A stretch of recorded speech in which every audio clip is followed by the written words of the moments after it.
on,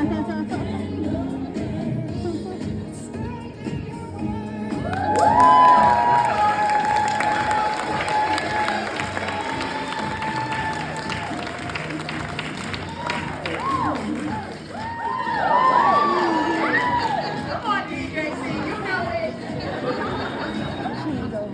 Oh, welcome. Hello, I am Karen Sims Harrell. I serve as the Director of Gifts and Records Management and Advancement Services, the place where Lobo resides. All of the fun things. So, I have the privilege today to talk to you a little bit about being grounded in resilience, getting your head in the game. Now, as you can imagine, it's been an interesting couple of months, years. I forget how long we've been doing this at this point. So you see the AKA that says Coach KASH. I am actually a certified master life coach, so now this is officially a life coaching session for all of you. Here we go. So when we talk about resiliency, we've got a lot of different definitions that come for it, but really it's about our bounce back, right? It's about what we do February 11th, after all that we knew is now something else, right? So what do we do to create that resiliency? Well, sometimes it starts with what we say about ourselves, what we believe about ourselves, and how we show up in the spaces that we are. So you see where it says, I am strong, I am confident, I am resilient. I remember my password to Lobo, even though we got hit me out a couple of times. But instead of just a character trait, I want to present to you something that we've been talking about all day, our mindset. So thinking about resiliency as a mindset, it's a little bit different because we often think of resiliency as a character trait, right? It's the way that we show up. It's the things that we do. But it's more than that when we think about the mindset because it's about the attitude that we have, right?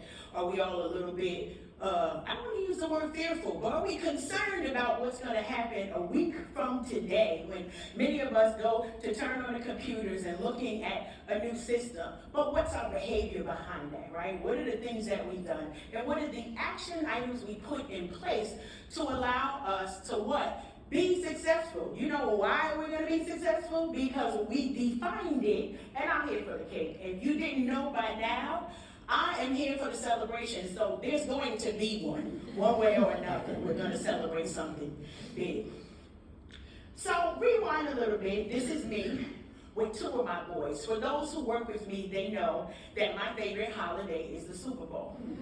Argue amongst yourselves. It is fully ingrained in my life.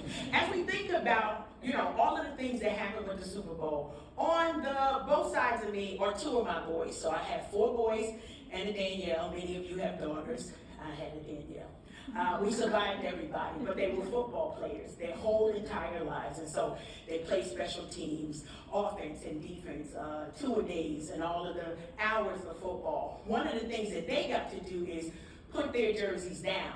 But somehow I remained a football mom and still a die-hard Eagles fan. Go what? Y'all know what it is. Listen. So I wanted to highlight something because a lot of times we are not thinking about how we present ourselves. Like, what's the play when we enter the room? Many of us have seen this in the news. This is A.J. Brown. He's on the side of the football field reading a book, right? And so many people would say he needs to be doing something else other than reading a book. But we want to remind you that there's impact when you think no one is watching. That was the lesson that A.J. Brown learned when he literally was able to impact Jim Murphy's sales to make Jim now a high, I think #1 bestseller of his book on Amazon, because everybody wanted to know, what is this that AJ is reading when he should be ... A reminder for you that when you're thinking about building resiliency, what's the play for you? It might be unconventional, but you got to remain unbothered. You've got to be focused on what's the goal. Bringing Karen a ring, right? Okay, maybe that wasn't on his mind at all, but in my mind, that's where we were going. But we're focused on what are the things that are needed to build up that resiliency in our lives, right? I love it, and I got a little bit nervous throughout the day because I've been hearing some pieces of my talk. Somebody was here listening, I'm just saying. from this morning's opening where we talked a little bit about resiliency and having the courage to be able to do the things that are required, the bravery that's required for us to do what's necessary. So I often say to those who know me, I do what's required. Why? Because I like to take days off and I like to do fun things. But it also requires for us to be built in hope, right? And to make sure that we are exuding the attitude of love. If you don't love what you do, we know it. It doesn't matter whether you sit here with your fake smile. You know that right now in this moment, I love what I do because you can feel it coming from me. Resiliency in real time. So 2 years ago, our first education day, I was not present. And I wasn't present because my oldest son had a medical emergency, right? And so it was really, really serious, a life or death situation. But we were able to take that power of resiliency, right, and turn it around and kind of take that sad moment in the same year, celebrate that he was able to walk me down the aisle, right? When I officially became Coach Cash. Those are my new initials, right? Cash. Y'all know I'm where the money resides, all of the time. It took a lot of people around us. It took a lot of things for us to be able to look for what are the good points when the report said everything is gloom and dim. But that resiliency that we were able to get down and dig up, he wasn't one of the football players, but his brothers came alongside him and said, we got you, right? And so all of us together got him where he needed to go. And it was a joyous time. Still a journey ahead of us, but we had a lot of good things to celebrate. Y'all know we're not getting out of here without a word cloud because we love them, right? But this is a reminder. It's your vision.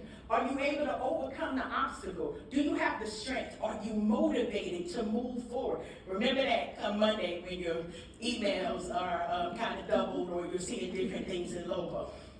And then as I wrap up, y'all know good and well, anybody who knows me, you will see a slide with my babies, okay? This is Minnie's crew, all of my grandchildren, including the newest one that is on the way, that we are expecting a girl in April. This is my first girl since 2007, so super excited.